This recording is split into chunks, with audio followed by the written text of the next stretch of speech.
तर प्रेक्षकांनो, ठरलं तर मग या मालिकेचा आजचा म्हणजे 2 नोव्हेंबरचा रिव्ह्यू तुम्ही ऐकत आहात. तुमची कालची दिवाळी कशी गेली? आमची सुद्धा खूप छान गेलेली आहे. अर्थातच तुमची चांगलीच गेली असणार आहे, मला माहिती आहे. मला कमेंट करून नक्की सांगा प्रेक्षकांनो. आणि काल खूप बिझी होते ना मी, त्यामुळे काही कमेंट्सला रिप्लाय नाही झाला माझ्याकडनं, त्याबद्दल सॉरी हं. आणि आजच्या पाडव्याच्या तुम्हा सगळ्यांना खूप खूप शुभेच्छा. तर आजच्या भागाकडे आपण वळूयात. तर सुरुवातीला आपण बघतोय, ह्या कल्पनाताई म्हणत असतात, बेटा काय झालं तुला, मला तरी सांग. सायली आता त्यांच्या गळ्यात पडून रडत असते. कल्पनाताई म्हणत असतात, सायली बाळा तुझं मन मोकळं कर, तुला बरं वाटेल. सायली खूप रडून घेते त्यांच्या जवळ. अर्जुन आता नक्की अजून 2-3 एपिसोड नंतर पागल होणारे प्रेक्षकांनो, असं दिसतंय मला. बाकी आज मला तर सायलीबद्दल काही बोलावंसं सुद्धा वाटत नाहीये. असो, तर आज त्यांनी एक गेम दाखवलाय, तो भारी आहे. तर सायली म्हणते, तुम्हा सगळ्यांची काळजी कळते मला, पण या विषयावर न बोलण्यात काही अर्थ नाहीये. आपण हा विषय इथेच थांबूयात. आता सगळ्यांना टेन्शनच आलंय, नेमकं झालंय तरी काय. सायली आता डोळे पुसते आणि किचनमध्ये चालली जाते. आता अर्जुन एवढा वैतागतो, तो विचार करतो काय करावा आता. आणि पूर्णाजी म्हणत असतात, थांब ग बाळा सायली, पण ती काही थांबे ना. शेवटी अर्जुन म्हणतो, बघितलं का, तुम्हाला वाटतंय माझीच चूक आहे, हेच चाललंय तिचं कालपासनं. आता ना तुम्ही सगळे मिळून एक काम करा, तुम्हीच हिला विचारा काय झालंय ते, आणि तुम्हाला जर काही कळलं तर मला येऊन सांगा. माझे संयम आता संपलेले आहेत, त्यामुळे मला या विषयावर आता काहीच बोलायचं नाहीये. असं म्हणून तो वरती निघून जातो आता. आणि आता मात्र टेन्शन आलंय घरच्यांना, पण अस्मिताला मात्र मस्त चान्स मिळालाय. अस्मिता विचार करते, या 2 लव्ह बर्ड्सचं मस्त भांडण झालेलं दिसतंय, हा ब्रेक तर तन्वीला द्यायलाच हवा. आता हिच्या आगाऊपणामुळे प्रचंड धिंगाणा होणार आहे प्रेक्षकांनो. काय होणार आहे ते पुढे बघत राहा. तर प्रिया असते गाढ झोपेत, आणि आता त्या अस्मिताचा फोन वाजलाय. आणि आता प्रिया विचार करते, अरे यार, ही अस्मिता कशाला फोन करते सकाळी सकाळी. ती प्रतिमा झोपू देत नाहीये, माझ्या खोलीत येऊन झोपले तर अस्मिता त्रास देतीये. आता ती फोन उचलते तेव्हा अस्मिता म्हणते, ब्रेकिंग न्यूज, 2 लव्हबर्ड्सची भांडणं झालेली आहे, आणि भांडणाचं कारण गुलदस्त्यात आहे. पुढचे अपडेट मिळवण्यासाठी बघत राहा अस्मिता न्यूज चॅनल. प्रिया म्हणते, काय फालतूगिरी करतेस ग अस्मिता, लव्हबर्ड कोण, अर्जुन आणि सायली का, त्यांच्यात भांडण झालंय. आता ही असते झोपेमध्ये. अस्मिता म्हणत असते, अगो काय सांगू काय तुला, जबरदस्त बॉम्ब फुटलाय. प्रिया आता उठून बसते आणि म्हणते, बॉम्ब फुटले. प्रिया उठून बसत असते आणि तिला म्हणते, ते सगळे बॉम्ब वगैरे फुटल्याचे न्यूज तो आधी सुद्धा दिलेले आहेत. वाद पेटली काय, आणि ते नागाची गोळी निघते फक्त, बाकी काही नाही. बाकी काही इंटरेस्टिंग असेल तर बोल, बाकी सोडून द्या. आधीच माझं डोकं फिरवलंय त्या अर्जुन सायलीने काल. अस्मिता म्हणते, तुला कुठे भेटले ते दोघे जण काल. आता प्रिया म्हणते, ते सोड, ते भांडण सिरियस आहे का. नाही म्हणजे नक्की सिरियस आहे ना भांडण, नाही तर मी तिथे आल्यावर दोघं गळ्यात गळे घालून फिरायचे. अस्मिता म्हणते, अगं नाही गो, भांडण खूप सिरियस आहे. रात्री दोघं उपाशी झोपले, ताटं सुद्धा तशीच वाढलेली होती त्यांची. तुला सांगते, सायली हॉलमध्ये झोपली होती सोफ्यावर. प्रिया म्हणते, काय सांगतेस, खरंच शॉकिंग न्यूज आहे ग.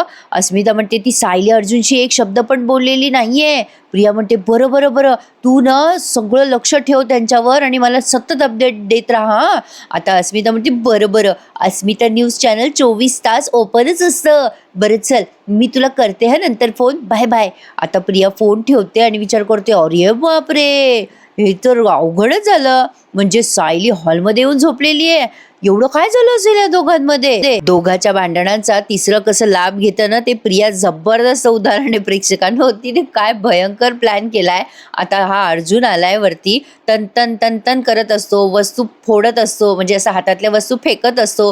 चैतन्य आलाय त्याच्या मागे आणि तो म्हणत असतो, शांत हो ना अर्जुन, तू असं काय करतोयस, चिडचिड का करतोयस.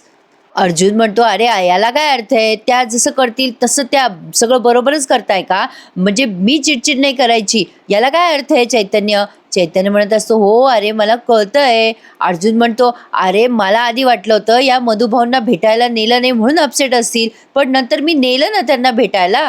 मधुभाऊंना भेटल्यानंतर सुद्धा त्या अपसेटच आहेत रे चैतन्य. आणि सगळ्यात इरिटेटिंग म्हणजे त्या का अपसेट आहे हे सांगत नाहीयेत मला. आता चैतन्य म्हणतो, अरे अर्जुन, तुम्ही दोघांनी ना शांतपणे एकमेकांशी समोरासमोर बसून बोलायला पाहिजे.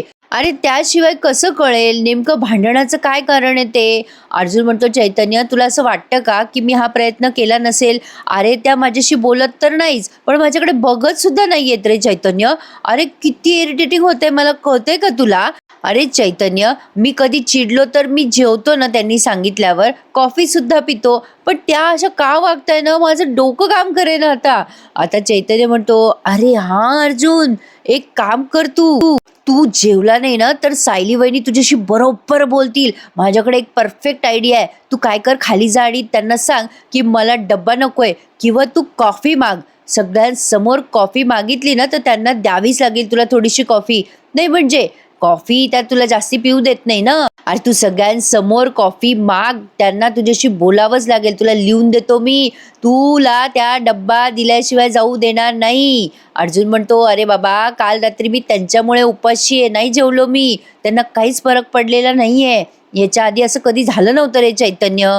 चैतन्य म्हणत असतो, अर्जुन काळ या सगळ्या रोगावरचं औषध आहे.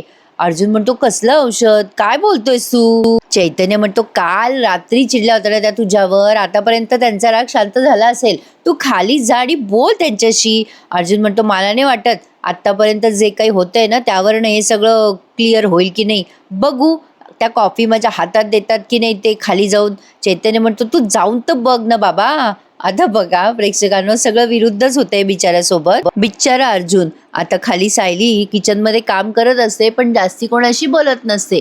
आणि आता या अश्विनला जरा टेन्शन आलंय सायलीला पाहून. तो म्हणतो, अगं मम्मा, सायली वहिनी काही बोलली का गं तुझ्याशी? मग हे प्रतापराव म्हणतात की हे बघ कल्पना, हे जे काही चाललंय ना ते फारसं चांगलं नाहीये बरं का. आता याच कल्पनाताईला टेन्शन आलंय, पण त्या काय करणार बिचाऱ्या. शेवटी पूर्णाजी म्हणतात, अगं हिचा कोमेजलेला चेहरा पाहिला ना की मला राहवतच नाहीये ग, कसं तरीच होतंय. अरे पण ही काही सांगतच नाही, तर आपण मार्ग कसा काढायचा? का सांगत नाहीये हिचं हिला माहिती. प्रेक्षकांनो, सगळ्यांचा जीव टांगडीला लागलाय. असो, तर आता अर्जुन आणि चैतन्य आलेत बरं का खाली हॉलमध्ये. अर्जुन आणि चैतन्य तिथे सोफ्यावर बसतात. अर्जुन म्हणतो, मला कॉफी पाहिजे. आणि आता बसतो तिथं सोफ्यावर, वाट बघतोय कॉफी मिळती का नाही मिळती. आता सायलीने कॉफी करायला ठेवली आहे, पण आता कॉफी झाल्यावर सायली ती कॉफी त्या टेबलवर ठेवून देते. ती अर्जुनला देत सुद्धा नाही, कल्पनाताईंच्या पुढे नेऊन ठेवून देते आणि चुपचाप तिथे शांत उभी राहते. अर्जुन हे सगळं बघत असतो. अस्मिताला तर जॅकपॉट लागलाय हे मात्र खरं आहे. आता चैतन्याला पण कळे ना, म्हणजे त्याचे पण अंदाज सगळे फेल ठरतायत. आता अर्जुन खूप संतापतो आणि चैतन्याला म्हणतो हळूच, पाहिलं का चैतन्य, बघ, बघितलं का, तुझ्या डोळ्यांनी बघ, कॉफी तर दिलीच नाही मला, पण माझ्याकडे पाहिलं पण नाही त्यांनी. हा आपला त्याला मोटिवेट करतोय, तू प्रयत्न सोडू नकोस, चालू दे चालू दे. आता सायली पुन्हा तिचं तिचं काम करतीये, पण शेवटी या कल्पनाताई ती कॉफी उचलतात आणि अर्जुनला आणून देतात. हे घे अर्जुन. मग अर्जुन म्हणतो, थँक्यू हं मॉम. आता सायलीकडे कल्पनाताई पण तिथे उभं राहूनच बघतायत. काय तमाशा आहे, कोणाला काही कळेना, पण सगळ्यांच्या पेशन्सची मात्र खरंच कमाल आहे. फॅमिलीमध्ये असं बॉन्डिंग असायला हवं, नाहीतर कोणी फॅमिली असती तर तन तन फन फन केलं असतं. अशी कशी बोलत नाही आमच्या पोराशी, काय झालं हिला, वगैरे वगैरे. अर्जुन आणि चैतन्य कॉफी पितात आणि मग आता हा चैतन्य त्याला खुणवतो हळूच की आता डब्बा माग रे. आता अर्जुन कॉफी पिल्यानंतर म्हणतो, चैतन्य चल आता आपल्याला ऑफिसला निघायचं आहे ना, आणि तसंही आता दुपारपर्यंत आपल्याकडे अजिबात वेळ नाहीये बरं का. आता तू मुद्दाम असं बोलत असतो, पण आता सायली काहीच बोलत नाही आणि तिथे डब्बा टेबलवर आणून ठेवते. पण आता ती हातात देत नाही डब्बा, म्हणून हा अजून चिडतो आणि म्हणतो, चल उठ बर चैतन्य, जायचंय आपल्याला ऑफिसला. त्या कॉफीचा मग इतका जोरात आपटलाय त्यानं, मला वाटलं टिपॉय फुटला बिटला की काय. त्या कल्पना ते म्हणतात, थांब अर्जुन, डबा घेऊन जा. आता लगेच अर्जुन म्हणतो, नकोय मला. कल्पना ते म्हणतात, पुरे झाले रे तुमचं दोघांचं, हे डब्यावर नको ना राग काढू, कशाला अन्नावर राग काढतोय, घे बरं डब्बा. अर्जुन म्हणतो, आता तर अजिबात डबा नकोय मला. आता पूर्णाजी म्हणतात, हे बघ अर्जुन, काही जरी झालं तरी अन्नावर राग काढायचा नाही, डबा घेऊन जा. पण आता अर्जुन म्हणतो, ही गोष्ट घरात सगळ्यांना जेव्हा कळेल ना पूर्णाजी, तेव्हा मी डबा घेऊन जाईल. बिचारा अर्जुन, त्याच्या पेशन्सची तर कमाल आहेच प्रेक्षकांनो, पण त्याने ऍक्टिंग काय भारी केली आहे. आता चैतन्याला तो म्हणतो, चल चैतन्य. आता चैतन्य म्हणतो, अरे अर्जुन ऐक तर खरी. पण आता लगेच तो अर्जुन म्हणतो, चल म्हटलं ना तुला. आता प्रेक्षकांना त्या प्रतिमा त्याच्या फोटोच्या मागे कसली चटई लावली आहे ना त्यांनी, काहीतरी वेगळंच वाटलं मला, ऑब्झर्व केलं म्हणून सांगितलं तुम्हाला. असो, अर्जुन आता बिना डब्याचा तसाच गेलाय उपाशी. काल रात्री काही खाल्लं नाही हो बिचाऱ्याने आणि आता पण उपाशी गेलाय. आता अस्मिताने आगाऊपणा करून त्या प्रियाला मेसेज केलाय बसल्या ठिकाणी. प्रिया तो मेसेज वाचते. त्या मेसेजमध्ये लिहिलेलं असतं, सायली अर्जुनशी बोलत नाहीये, तिने अर्जुनला डबा पण दिला नाही आणि तो जेवत पण नाही, अर्जुन रिॲक्ट पण नाही होते काही. आता ते सगळं वाचते ती आणि विचार करते, अरे भारी, हे तर फार इंटरेस्टिंग चालू आहे, हे असंच राहिलं पाहिजे. प्रियाला कसा आनंद झालाय बघा. म्हणजे दोघांचे भांडण आणि तिसऱ्याचा लाभ. मी सुरुवातीला पण म्हटलं. तर आता इकडे मात्र सायली अशी बसलेली असते तिथे टेबलवर. आता या विमलताई वाढत असतात सगळ्यांना. कल्पनाताई सायलीला म्हणतात, इथे बस बरं बाळा. सायली बस खाली, काय झालंय सांग बरं मोकळेपणाने. हे बघ तू, म्हणजे तुला सांगावंसं वाटलं तर सांग मला मनातलं. त्यावर सायली उत्तर देते, आई मला माहितीये तुम्हा सगळ्यांच्या मनात खूप प्रश्न आहेत. म्हणजे तुम्हा सगळ्यांना माझ्या वागणुकीचा त्रास पण होतोय हे मला कळतंय, पण मी तुम्हाला सध्या काहीही सांगू शकणार नाहीये. पूर्णाजी म्हणतात, बेटा तुला नसेल अर्जुनला सांगायचं तर नको सांगू, पण आम्हाला तरी सांग ना रजा. आता हे प्रतापराव म्हणतात, सायली काहीही झालं तरी बेटा आम्ही आहोत ना तुझ्या पाठीशी. सायली म्हणते, हो बाबा मला माहितीये, मला तुम्हा सगळ्यांचा फार आधार वाटतो, पण मी तुम्हाला नाही सांगू शकत आहे. माझ्यावर विश्वास ठेवा. मला जेव्हा मदत लागेल ना तेव्हा मी स्वतःहून तुम्हाला ती मदत मागेल. मी बोलेल स्वतःहून तुमच्यासोबत.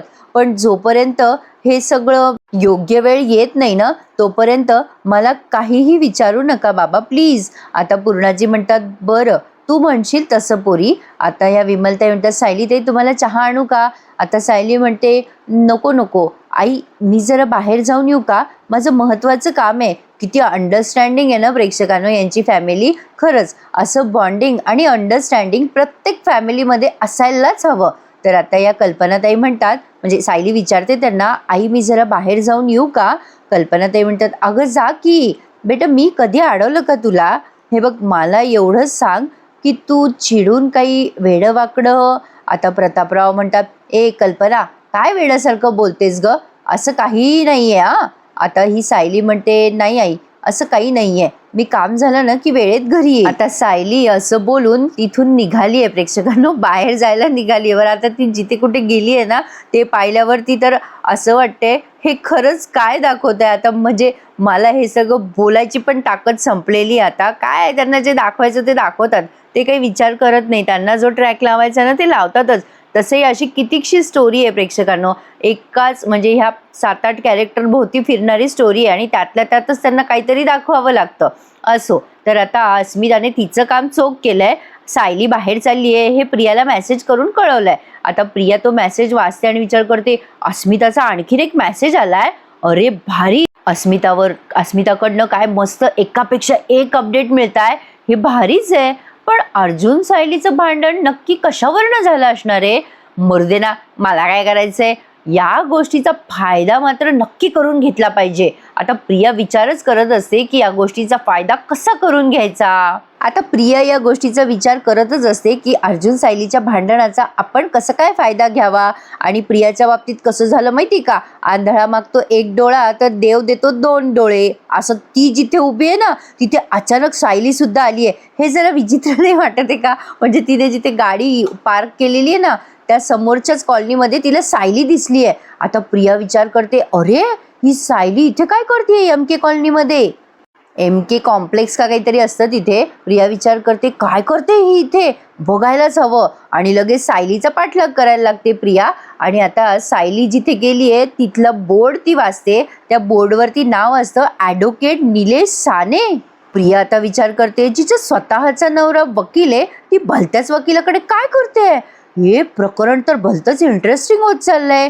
प्रिया यात तुला लक्ष घालायलाच हवं. आता प्रियाचा खरं तर हा आगाऊपणा उघड झाला पाहिजे प्रेक्षकांनो. इतकं सोपं नाही आहे असं कोणाच्या बाबतीत असं करणं आणि त्यातनं अगदी अलगद सुटणं. आता इथे बघा ॲडव्होकेट साने म्हणून आहेत कोणीतरी, सायली मॅडम त्यांच्याकडे आलेले आहेत.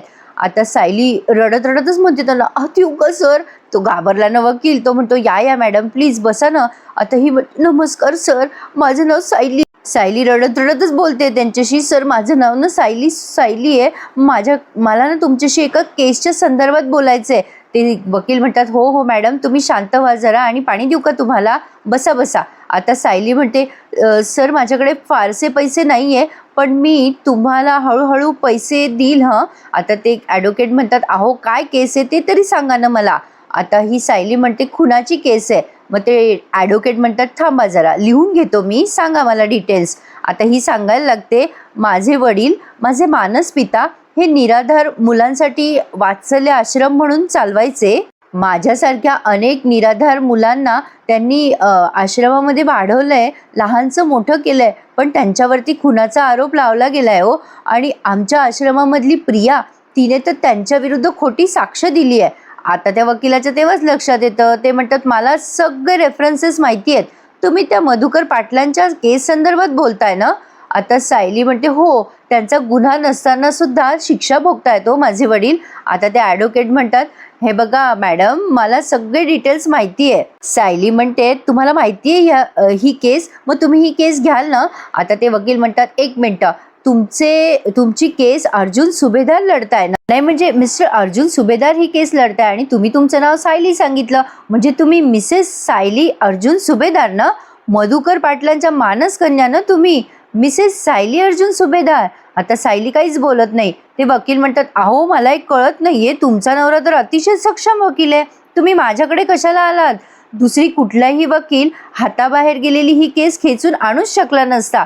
ती केस जर कोणी जिंकू शकतं ना, तर ते ॲडव्होकेट सुभेदारच जिंकू शकता, बाकी कोणी काहीच करू शकत नाही या सगळ्यामध्ये. मग आता सायली म्हणते, मला माहिती आहे सर. आता ते वकील म्हणतात, तुम्ही माझ्याकडे कशाला आलात मग ही केस घेऊन. सायली म्हणते, काही खाजगी कारणामुळे ती हे केस पुढे नाही लढू शकत आहे. आता ते वकील म्हणतात, हे बघा मॅडम, पहिल्या वकिलाची परवानगी असल्याशिवाय मी तुमची ही केस लढू शकणार नाहीये, मला माफ करा. सायली म्हणते, अहो सर, मी तुम्हाला हे कारण नाही सांगू शकत आणि मी स्वतः तुम्हाला केस घ्यायला सांगते ना, मग ती आधी कोणाकडे होती याने काय फरक पडतोय. आता ते वकील म्हणतात, असं काय करता मॅडम, अहो ॲडव्होकेट सुभेदार किती मोठे वकील आहे, मी त्यांच्याशी वैर घेऊ का, अहो माझं करिअर उद्ध्वस्त होऊन जाईल हो. आता ही म्हणते, हात जोडते मी सर, प्लीज ही केस स्वीकारा ना प्लीज सर. आता म्हणजे तो वकील काय म्हणतो बघा. सायली म्हणते, माझ्या वडिलांना सोडवणं माझ्यासाठी खूप महत्त्वाचं आहे हो, प्लीज प्लीज सर ही केस घ्या केस घ्या. तर आता हे वकील म्हणतात, हे बघा मॅडम, मी तुमच्या समोर हात जोडतो, वाटलं तर मला माफ करा बाबा, मी नाही घेऊ शकत तुमची केस. सायली म्हणते, सर ऐका ना माझं प्लीज. आता ते वकील म्हणतात, अहो प्लीज मॅडम, तुम्ही जाऊ शकता. प्रेक्षकांनो, आता मला खरं तर आज मी ठरवलं होतं की काहीही निगेटिव्ह बोलायचं नाही सायलीबद्दल, पण सायलीला थोडं तर काही वाटलं पाहिजे ना. एवढा स्वार्थीपणा कसं काय चालतो यार. म्हणजे त्या अर्जुनने आतापर्यंत जीवाचं रान केलंय हिच्या केससाठी आणि ही अशी कोणालाही केस कशी काय देऊ शकते. नाही म्हणजे त्या अर्जुनला एक शब्द तर बोलायला पाहिजे की बाबा त्याची चुकी काय झाली आहे, म्हणजे त्याला सांगायचंही नाही की तुझा गुन्हा काय आणि त्याला डायरेक्ट फाशी देऊन टाकायची. हा कोणता कायदा आहे सायलीचा. काय बोलू प्रेक्षकांनो, तुम्हीच सांगा मला. आता मला तर काहीच बोला वाटत नाहीये या सायलीविषयी, काय बोलून काय नाही. जाऊ द्या. आता या प्रियाने हे सगळं बरोबर ऐकलंय आणि आता प्रिया विचार करते, अरे यार प्रिया भारी, या सगळ्या गोष्टीचा फायदा करून घ्यायला पाहिजे. आता ती विचार करते थोडासा आणि म्हणते, मनाशीच म्हणते, नाही नाही, पण मी पकडली गेली तर. मग पुन्हा विचार करते, नाही नाही प्रिया, तू कसली पकडली जाणार आहे, किल्लेदारकडे केवढा पैसा आहे, तो केव्हा कामाला येणार आहे. या वकिलाच्या थोबाडावर पैसे हाणते, सगळं काम होईल आणि कोणाला कळणार पण नाही हे काम मी केलंय म्हणून. म्हणजे आता प्रियाने ठरवलंय की अर्जुन आणि सायलीच्या कॉन्ट्रॅक्टची फाईल जी हाती लागली होती ना माझ्या, तशीच थोबाडं बंद करते सगळ्यांची आता हे सगळं करून. आता ही काय करते प्रेक्षकांनो, त्या वकिलाला पैसे देते आणि त्या वकिलाला नोटीस पाठवायला लावते अर्जुनला घटस्फोटाची. आता लगेच त्या वकिलाला जाऊन भेटली आहे ही. आता इथपर्यंतच त्यांनी प्रियाचं काय ते आज दाखवलंय. आता इकडे अर्जुन खूप सारे कॉफी पितोय, त्याचे मग बघा किती पडलेत त्याच्यासमोर आणि चैतन्य म्हणत असतो, असं काय करतोय अर्जुन. तो आता एडझाऱ्या मारत असतो. मग चैतन्य म्हणतो, अर्जुन सर, तुमचं मॉर्निंग वॉक झालं असेल तर आपण बोलूयात का. अर्जुन म्हणतो, मस्करी सुचतीये का तुला चैतन्य म्हणतो, नाही रे बाबा, तुझं सिरियसनेस कळतोय मला, तू सकाळपासून 5 कॉफी पिलायस. इमॅजिन कर, ही 5-5 कप कॉफी सायली वहिनीला कळलं, म्हणजे तुझ्या बायकोला कळलं तर ती काय करेल. आता मात्र अर्जुन म्हणतो, कळू दे ना तिला, तू सांग ना जाऊन बाबा. नाही त्या बोलतील तरी राग राग माझ्याशी, मग त्यांना कळेल काय प्रॉब्लेम आहे, का चिडलोय मी. नाही म्हणजे कोणता राग रे असा त्यांचा जो संपतच नाहीये, ह्याला काय अर्थ आहे. अर्जुनला कोणाचा जरी फोन येत असतो तर अर्जुन तो फोन रिसीव्ह करत नसतो. चैतन्य म्हणतो अरे बघ तर खरी कोणाचा फोन आहे. अर्जुन म्हणतो नाही माहिती रे, अननोन नंबर आहे. आता 2दा फोन येतो त्याला. अर्जुन पुन्हा बघतो आणि म्हणतो कोण आहे हा माणूस वारंवार फोन करतोय. अर्जुन पुन्हा फोन कट करून टाकतो. चैतन्य म्हणतो अरे असं काय करतोस, कोणी महत्वाचे क्लायंट असतील. अर्जुन म्हणत असतो मला नाही बोलायचंय कोणाशी. आज ज्या ज्या मीटिंग असतील ना त्या सगळ्या कॅन्सल करून टाकत चैतन्य. इम्पॉर्टंट असतील, खूपच महत्त्वाचे असतील तर तुझं तू हँडल कर, मला काही सांगूच नकोस. आता नक्की त्या ॲडव्होकेटचाच फोन असणार आहे प्रेक्षकांनो यांना. आता चैतन्य म्हणतो अरे अर्जुन असं काय करतोय तू. अर्जुन म्हणतो नाही मला ना कोणाशीच बोलायचं नाहीये. जोपर्यंत मिसेस सायली माझ्याशी बोलत नाही ना तोपर्यंत मी नाही बोलणार कोणाशी. बिचारा अर्जुन प्रेम करून फसला असं म्हणायला हरकत नाहीये. आता त्यानं पुन्हा एकदा कॉफी सांगितली आहे त्याच्या पिऊन दादाला फोन करून आणि आता तो डोकं धरून बसलाय बिचारा. अर्जुनचं डोकं दुखतंय भयंकर आणि माझंही डोकं दुखतंय प्रेक्षकांनो. बापरे खूप दगदग झाली ना काल, आज माझं तर भयंकर डोकं दुखतंय. असो तर आता चैतन्य टेन्शनमध्ये आलाय अर्जुनमुळे आणि तो विचार करतोय खरंच अर्जुनला फार त्रास होतोय या सगळ्या गोष्टीचा. सायली वहिनीने बोलायलाच हवं अर्जुनशी. मला अर्जुनला असं अपसेट बघायला आवडत नाहीये. नाही म्हणजे आता हे सगळं लवकरात लवकर सॉर्ट व्हायलाच हवं. चैतन्य आता ठरवतो की हे सगळं आपण सॉर्ट करायचं. पण आता हे सगळं तो बिचारा म्हणजे सावरो न सावरो तेवढ्यातच आता पुढच्या भागात त्यांनी दाखवलंय की या अर्जुनवर या घटस्फोटाच्या नोटीसची बॉम्ब फुटलेला आहे. आता नेमकं हे प्रियानेच केलेलं आहे प्रेक्षकांनो, हे तर अगदी क्लिअर आहे. कारण सायली तिथे गेली होती भलत्या कारणासाठी आणि झालंय काहीतरी तिसरंच. आता हा अर्जुन त्या सायलीला जाब विचारताना दिसतोय आपल्याला. म्हणजे काल जो प्रोमो दाखवला तोच प्रोमो त्यांनी आज दाखवलाय. आता या नेमकं सायलीचं मौन व्रत कसं तुटतं ते पुढे बघूयात बाबा प्रेक्षकांनो, काय काय होतंय तमाशा. पण चला पाहूयात पुढे काय काय तमाशा होतोय यांचा. पण आजचा सण छान एन्जॉय करा. मी पण आज माझ्या माहेरी जाणार आहे दुपारून. माझं माहेर गावातच आहे त्यामुळे जाऊन लगेच येते. काय आहे ना प्रेक्षकांनो, गावातल्या गावात माहेर असलं ना की जास्ती राहणं होत नाही हो मुक्कामाला. त्यापेक्षा बाहेर गावी असलेलं कधी चांगलं. असो पण आज कोण कोण माहेरी जाणार आहे मला कमेंट करून नक्की कळवा. आणि थँक्यू सो मच प्रेक्षकांनो, माझे 50K सबस्क्रायबर पूर्ण झालेत. आता लवकरच 1 लाख पूर्ण होत आणि कालची दिवाळीची एक सेल्फी तुम्हाला शेअर करतेय. कशी वाटली नक्की कळवा आणि हो लवकर आवडतेय. तुम्ही पण आवरा. धन्यवाद.